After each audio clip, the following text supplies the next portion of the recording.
দর্শক, এই মুহূর্তে আপনাদেরকে সরাসরি যুক্ত করেছি রাজধানীর প্রাণকেন্দ্র গুলিস্তান থেকে। আজ সকাল 10টার দিকে এই গুলিস্তান সুন্দরবন স্কয়ারের পঞ্চম তলায় আগুন লেগে যায় এবং আগুন লাগার ঘটনা শোনার পর ফায়ার সার্ভিসের কর্মীরা 10টা 3 মিনিটে ফায়ার সার্ভিসের প্রথম ইউনিট এই ঘটনাস্থলে এসে উপস্থিত হয় এবং পরবর্তীতে আরো 10টি ইউনিট এখানে আসে।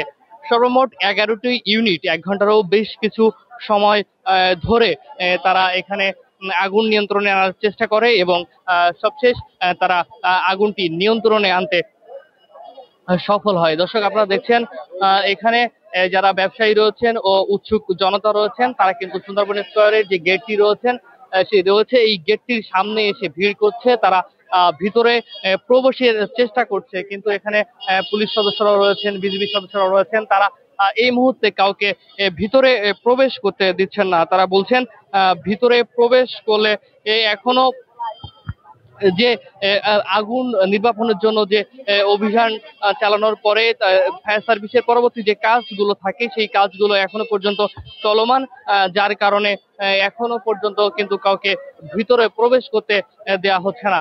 ফায়ার সার্ভিসের পক্ষ থেকে এখনো পর্যন্ত ক্ষয়ক্ষতির বিষয়টি নিশ্চিত করা হয়নি, তবে এখানে যারা ব্যবসায়ীরা রয়েছেন তারা বিশাল ক্ষয়ক্ষতির কথা বলছেন, কিন্তু এখনো পর্যন্ত ফায়ার সার্ভিসের পক্ষ থেকে কোনো কিছুই নিশ্চিত করা হয়নি।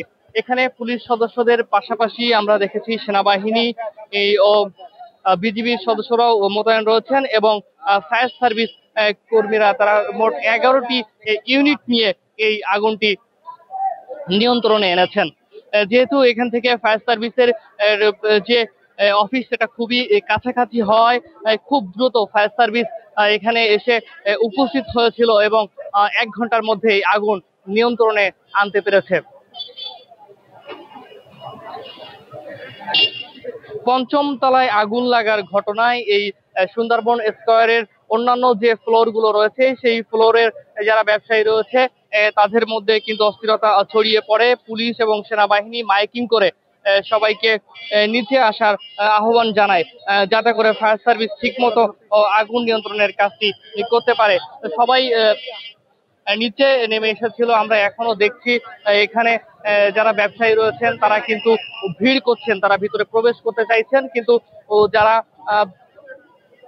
আইন শৃঙ্খলার দায়িত্বে রয়েছেন তারা কিন্তু এখন ভিতরে কাউকে প্রবেশ করতে দিচ্ছে না।